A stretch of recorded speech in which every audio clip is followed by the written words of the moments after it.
अस्सलामुअलैकुम viewers, welcome to the channel YouTuber Jeena. आज मैं एक नई वीडियो के साथ आपकी खिदमत में हाज़िर हूँ। इस वीडियो में आज हम डिस्कस करने वाले हैं कि जो हमारे ऑस्ट्रेलियन पैरट्स है, कोई भी पैरट्स होते हैं, उनको चर्बी क्यों लग जाती है। आज की वीडियो इसी टॉपिक पर होने वाली है। अगर आप ये टॉपिक पूरा समझना चाहते हैं तो इस वीडियो को एंड तक देखें ताकि आपको सारी इन्फॉर्मेशन समझ आ सके और सारा मसला पता चल सके कि चर्बी क्यों होती है और उसका इलाज क्या है। तो चलिए बगैर टाइम वेस्ट किए अपनी वीडियो स्टार्ट करते हैं, अपनी वीडियो की तरफ चलते हैं। तो ये ऐसा है कि जब भी हम अपने बर्ड्स वगैरह को छोटी मटकी में छोटे केज में छोड़ते हैं जिसके पोर्शन का साइज़ छोटा होता है, तो वहाँ पर जो फीमेल होती है, मेल फीमेल को दोनों को भी चर्बी होती है। वैसे ज़्यादातर देखा गया है कि फ़ीमेल को चर्बी होती है। फ़ीमेल को चर्बी होने की काफ़ी ज़्यादा वजूहत हैं। उसमें कुछ वजूहत ये हैं कि जब हम अपने बर्ड्स को मटकी वगैरह प्रोवाइड कर देते हैं, अडल्ट पेयर वो होता है जब मादी मटकी के अंदर बैठ जाती है, मेटिंग वगैरह करने के बाद वो अंडे नहीं देती, मटकी में वो बैठ जाती है, उसको नर फीड करवाता है क्योंकि उसको खुद फीड करने की ज़रूरत नहीं पड़ती। फिर जब वो मटकी में बैठ जाती है तो उसका उड़ना जो है फिर वो कम हो जाता है केज के अंदर, जिसकी वजह से जो बर्ड्स होते हैं, जो फीमेल ख़ास करके, क्योंकि उसका बिल्कुल उड़ना फिरना बिल्कुल भी वो नहीं उड़ती, क्योंकि वो बिल्कुल मटकी के अंदर ही बैठी रहती है सारा दिन, अंडों के ऊपर बैठी रहती है या जिस तरह भी। तो वो जो है वो वहाँ पर उसको चर्बी लग जाती है। मेरे पास ये जो भी फ़ीमेल बाहर नज़र आ रही है आपको, इस फ़ीमेल को चर्बी हो चुकी है। इसने एक अंडा भी दिया हुआ है। तो ज़्यादातर देखा गया है कि छोटे केजेस जो उनसे होते हैं, इससे भी जो 12 पोर्शन वाला केज आता है बजीज़ के लिए, ख़ास करके जो ऑस्ट्रेलियन पैरट्स के लिए होता है, उसके अंदर जो है वो बर्ड्स को काफ़ी ज़्यादा चर्बी होती है। तो आज इस चर्बी का इलाज बताते हैं आपको कि क्या इलाज है।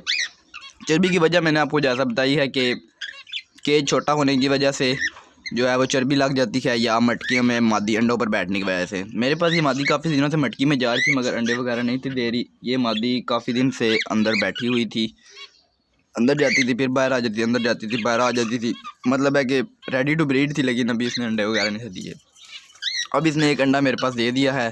तो इसकी भी जो है वो इसकी वजह ये हुई है, यहाँ पर इसका केज इसके हिसाब से ठीक है केज, लेकिन यहाँ पर इसकी ये वजह हुई है कि यहाँ पर इसको अंदर बैठना, इसको एक तो माहौल सही नहीं मिला, ये अंदर बैठी रही है जिसकी वजह से उड़ नहीं सकी है इस पिंजरे में। वैसे तो इतना ज़्यादा इसमें उड़ नहीं सकते ये, लेकिन फिर भी कदरे बेहतर है, जो सबसे छोटे साइज़ का पिंजरा होता है उससे बेहतर है। तो इसमें जो है वो फिर इसके लिए ये अंदर मटकी में बैठी रही है, इसको नर फीड करवाता रहा है, जिसकी वजह से इसको चर्बी हो गई है। मतलब है ये उड़ी नहीं है बिल्कुल अपने केज में। तो अब इसको मैं आज सुबह ही अलग करने लगा था बड़े पिंजरे में, यानी कि कॉलोनी में मैं अपने छोड़ने लगा था।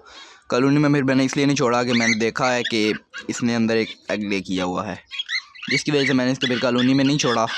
तो इसका इलाज ये है कि सेब का सिरका जो सा होता है वो 5 ml आप 1 लीटर पानी में, ये जो पिक्चर आपको स्क्रीन पे शो हो रही है सेब का सिरका एप्पल विनेगर, ये 5 ml जो सा है वो आपने 1 लीटर पानी में डालकर तो इनको देना है।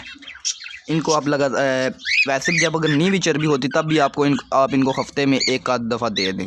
और जब चर्बी हुई हुई है तो आप कोशिश करें कि रोज़ाना ना दें, एक दिन दें, एक दिन छोड़ें, फिर एक दिन दें। मतलब है कि एक हफ़्ते में 3 दिन दें और 3 दिन ना दें। तो इसके अलावा आप जो है वो इनको सिर्फ दाना वगैरह ना डालें, आप इनको साथ में चीज़ें वगैरह इनकी चेंज करते रहें ताकि इनको जो है वो चर्बी वगैरह ना हो, थोड़ा खुराक वगैरह भी इनकी सही रहे। तो फिर आज की मैं ये वीडियो से उम्मीद करता हूँ कि आपको ये टॉपिक अच्छे से क्लियर हो गया होगा। अगर आपको इस टॉपिक के रिलेटेड कोई क्वेश्चन है तो कमेंट बॉक्स में मेरे से पूछ सकते हैं। इसके अलावा मेरे फेसबुक पेज का जो लिंक है वो डिस्क्रिप्शन में है, उसको भी फॉलो कर सकते हैं। इसके साथ फ्रेंड्स मुझे जा रहे हैं, मिलेंगे इंशाल्लाह किसी नेक्स्ट वीडियो में एक नए टॉपिक के साथ। तब तक के लिए अल्लाह हाफिज़।